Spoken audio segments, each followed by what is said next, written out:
السلام عليكم ورحمة الله وبركاته يا حبايبي. تعالوا نبدأ فيديو جديد ان شاء الله يعجبكم وينول مرادكم كده ويبقى سهل وخفيف عليكم ان شاء الله. تعالوا كده معايا عند الخلاط.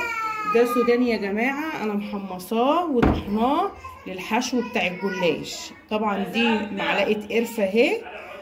طبعا القرفة بتديها طعم تاني كده وبتودي الحاجة في خيال تاني. اللي ما بيحبهاش مش ضروري طبعا، عشان انا حطيت القرفه وتختلط كويس بالسوداني بس مش عايزه اكتر من كده. بسم الله الرحمن الرحيم. اهي يا حبايبي، ده طبعا كنافه متحمصه كده كانت عندي اهي. طبعا كنافه متحمصه بالسمنه اهي. طبعا الفول احنا عايزينه كده مفرفط كده اهو يا حبايبي. بصوا بسم الله ما شاء الله، كل حاجه زي العسل وكل حاجه قدامكم. يا رب بس الفيديو يكون سهل وخفيف عليكم كده، اهم حاجه اهو يا حبايبي. طبعا دول معلقتين سيرب اهم، يعني شويه صغيره اهمت بنحطهم كده اهو، عشان برضو الحاجه ما تبقاش الحشو دلع وكده. فاحنا عايزين نعمل احلى حاجه لعيالنا. الاولاد بيحبوا في الشتاء الحاجه مسكره وكده طول ما هم قاعدين. طبعا نقلب تقليبه الحشو ده عشان الحشو يبقى حلو. بسم الله ما شاء الله، الله اكبر. كل حاجه زي العسل قدامكم اهي اهي.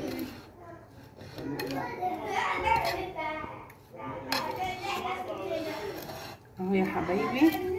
طبعا كده انا بعد ما قلبته، تعالوا معايا كده بقى نشوف نفرد الجلاش بتاعنا كويس. طبعا اهو يا جماعه الماده الدهنيه بتاعت الزبده، اللي حابب يعمل سمنه يعمل اهو يا حبايبي. الزبده اهي، اللي حابب يحط عليها الزيت يحط برضو، بيخليه مقرمش كده وحلو الزيت، لكن انا بصراحه حاطه زبده بس. نقف كده ندهن الجلاش بتاعنا كده زبده اهو اهو يا حبايبي. نحط الحشوه اهي اهي، نحطها كده، نمسك وحدتين كده نجيبها كده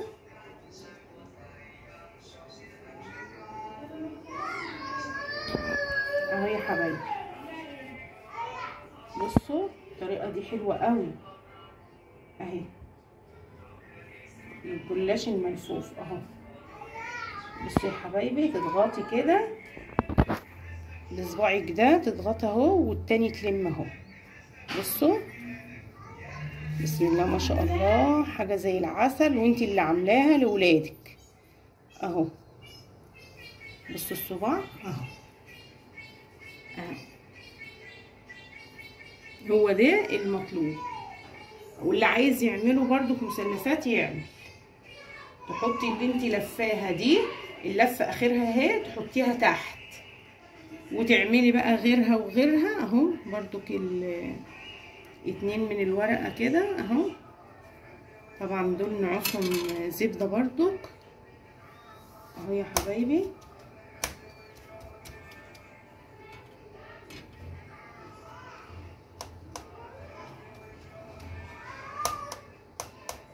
اهو. مش عايزين اكتر من كده اهو. برضو تحطيه بتساوي كده عشان ايه كل حاجه تبقى حلوه. يعني هما المحلات ايه مش احسن مننا في حاجه اهو يا حبايبي. انتي بايدك تعملي كل حاجه لاولادك حلو اهي. تضغطي برضو وتلفي كده اهو يا حبايبي اهو اهو. برضو الحته الاخيره هي اللي بتتحط تحت كده. بصوا اهو برضو بنفس الطريقه اهو. اهو يا حبايبي. يهمنا يا جماعه البنات اللي بتتعلم برضك اهو يا حبايبي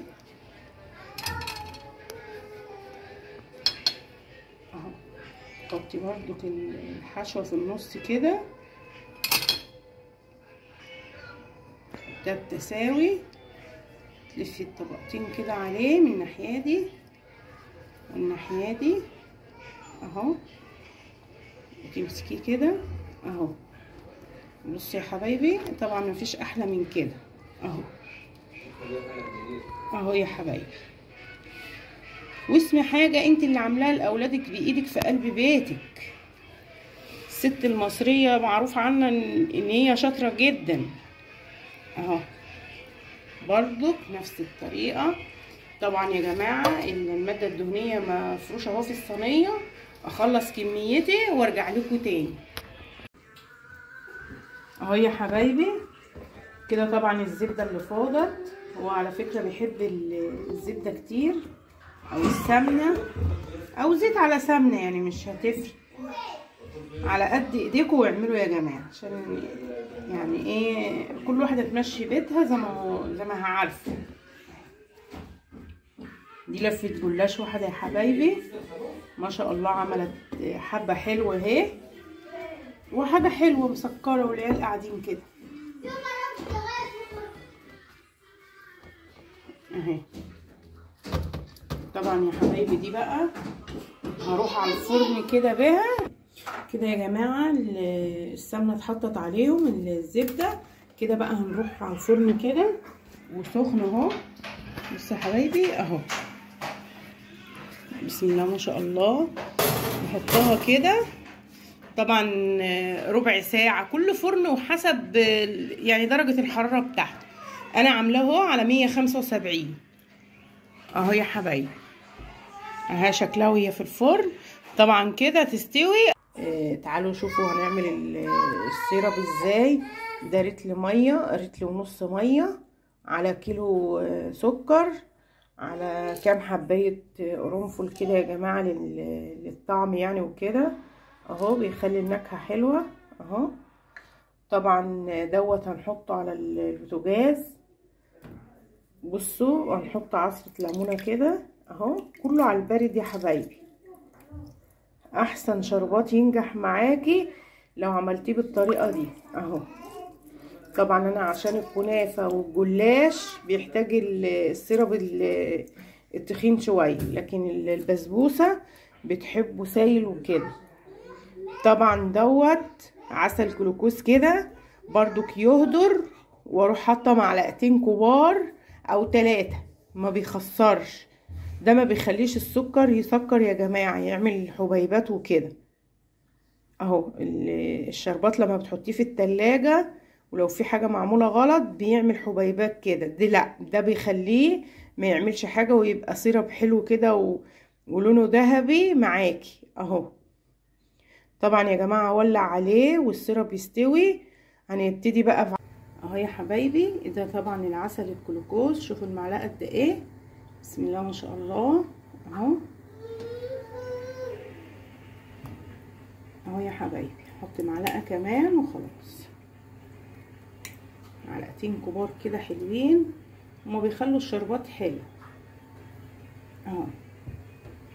واللي ما عندهوش عسل جلوكوز ممكن يحط طبعا يكتفي بالليمونه وبس، يعمله مظبوط بالمقادير المظبوطه يطلع حلو اهو. اقلب ده بقى ولما يستوي نرجع لكم كده واحنا بصوا قرب كده على السوا. انا ممكن افتح الشوايه بس اللي ما عندها هيعمل ايه؟ لا انا كده بقلب اللي فوق تحت عشان اللي ما عندوش شوايه يعرف تصرف نفسها. وست البيت المصريه مفيش اشطر منها والله اهو يا حبايبي. بسم الله ما شاء الله، الحاجه زي العسل قدامكم اهي.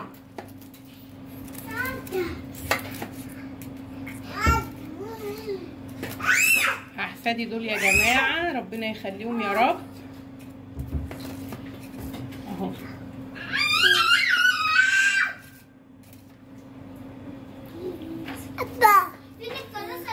اهو يا حبايبي. طبعا التقليبه دي ليه؟ انا عندي الشوايه يا حبايبي للمره المليون بنقول عشان نراعي اللي ما عندهوش.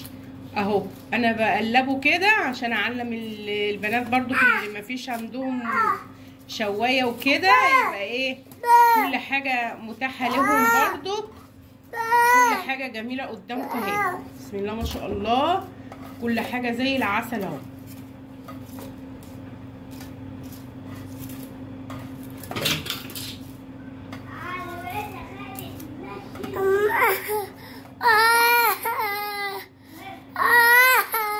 يا حبايبي كده بقى ايه، ارجع لكم وانا بسقيه الشربات اهو. شكله تحفه الله اكبر. حبايبي الشربات اللي احنا عاملينه مع بعض اهو، حاجه زي العسل وانتي اللي عاملاها. بصوا يا حبايبي اهو الشربات اهو، وبصوا الكميه. يعني انا لما بعمل الكيلو الحبايات القرنفل اهي اللي انا قلت لكم عليها بنكهه القرنفل اهو، ده كده بحفظه في باب التلاجة. والله يا جماعه لو قعد شهرين ما بيخسرش اهو. ده الشربات يا جماعه السيرم اهو. نحط الجلاش هنا كده اهو اهو يا حبايبي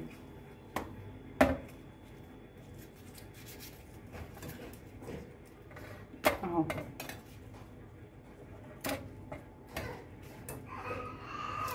طبعا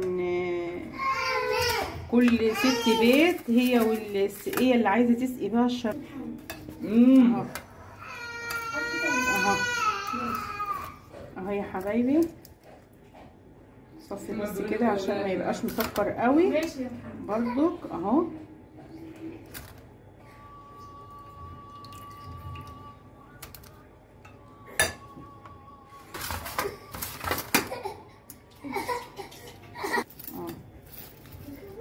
اهو يا حبايبي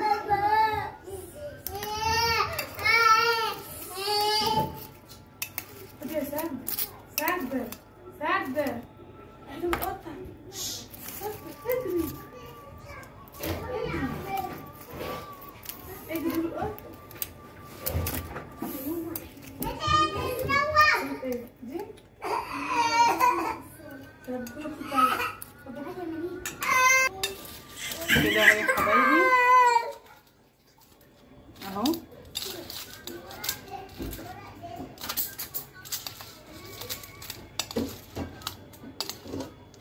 اهو طبعا الجلاش ده يا جماعه من البلدي اللي بيتباع في السوق سايب كده، مش اللفف، عشان لو لفف كنت قلت لكم طبعا النوع والجوده بتاعته والكلام ده كله اهو.